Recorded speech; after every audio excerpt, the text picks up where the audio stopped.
This is my video for the August 27th, 2017 Three Gun Nation Club Series match at the Ben Avery Shooting Facility in Phoenix, Arizona. At this match, I competed in Unlimited Division with my VEPR-12 shotgun, KE-15 action rifle with Night Force 1-4 scope, and KE-19 Stealth Special pistol with Leupold Delta Point Pro.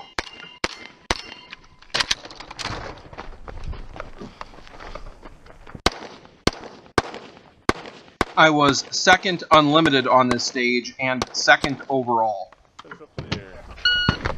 And this is where things go very wrong with my shotgun.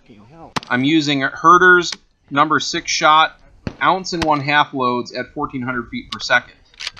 What has occurred here is that the recoil spring guide rod assembly has jumped forward under recoil, and subsequent shots have bent the recoil spring guide rod, making it impossible for the shotgun to function. Recognizing that there's no way to fix the gun on the clock, I simply ground it and move on to the pistol portion of the stage. This is an unloaded pistol start stage. However, I forgot that it was in the chaos of dealing with my shotgun issues. With the shotgun breaking, I was unable to rotate the spinner or engage the other 8 shotgun targets. This gave me 150 seconds total in penalties. The penalties dropped me down to 9th out of 11 in Unlimited and 47 out of 56 overall on this stage. So here's a look at what went wrong with my shotgun. I was using the Carolina Shooter Supply aftermarket recoil spring assembly. My friend Vadim from the VEPR-12 All Day channel pointed out the problem with this assembly to me. It lacks the detent that an OEM assembly has, preventing the assembly from coming forward under recoil.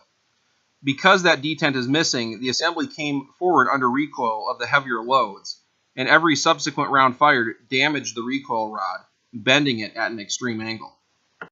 There was no way that I was going to get this gun back in action during the match. Fortunately, one of my squad mates was also using a VEPR-12, and I was able to borrow his. All right, we're at the Three Gun Nation Club Series match in Phoenix, Arizona at the Ben Avery Shooting Facility. My VEPR-12 shotgun self-destructed on the previous stage. Matt Kitzmiller on my squad has a Dissident Arms modified VEPR-12 he's going to let me shoot. Can you tell me a little bit about your gun? Yeah, so it started off completely stock. The obvious stuff. This is a Dissident handguard. It's about, I don't know, an hour of work, probably all together. Moving down, Trigicon RMR optic, just an amber RMR. Obviously the grip stippled. It's got the pig nose adapter, which allows you to run an A4 buffer tube, all mil spec with a little laser telescoping stock. Otherwise, just running and running. Cool. Thanks, Matt. Yeah, man. The rifle on this stage starts empty. There are 4 gong targets at the back of the bay, probably about 75 yards. After shooting through them once, a mandatory reload from the belt is required.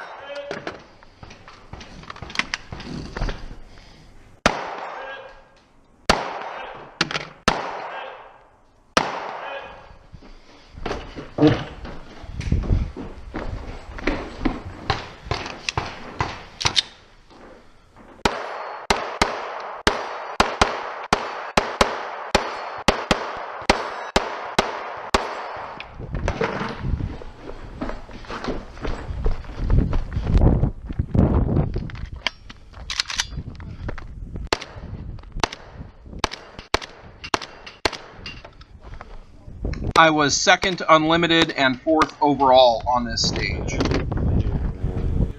This stage starts with a plate rack at a little under 100 yards.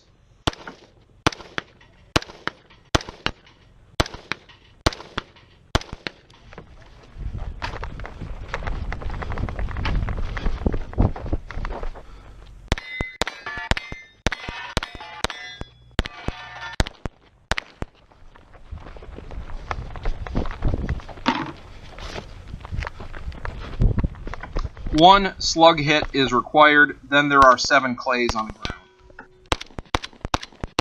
I was 2nd unlimited and 6th overall on this stage. This is a total time format match, so getting that 150-second penalty bumped me back much more significantly than in a factored scoring match with match points. I was 7th out of 11 shooters in unlimited that completed the match, and I was 37th out of 56 shooters overall. I believe this problem with my aftermarket recoil spring assembly was bound to occur at some point. Fortunately, it occurred at a club level event where I can go out and shoot the next week or the next month, versus a national level event like Fort Benning 3-gun or Hard as Hell 3-gun that I have coming up. It's much better to have a club match ruined through equipment failure than a national level event with much more time, energy, and money invested in attending. This is another time to point out that developing the will to prevail despite adversity is a critical component of participating in matches. I've seen other competitors give up during a stage when they encounter a problem like this, or give up after the stage and just simply go home. I don't think that's the right attitude to have.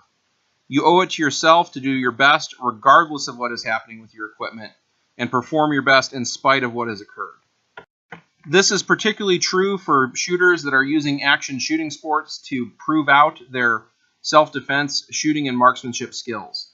The mindset component of this is not to be overlooked. Thank you for watching, and come back again for more match and multi-gun competition content.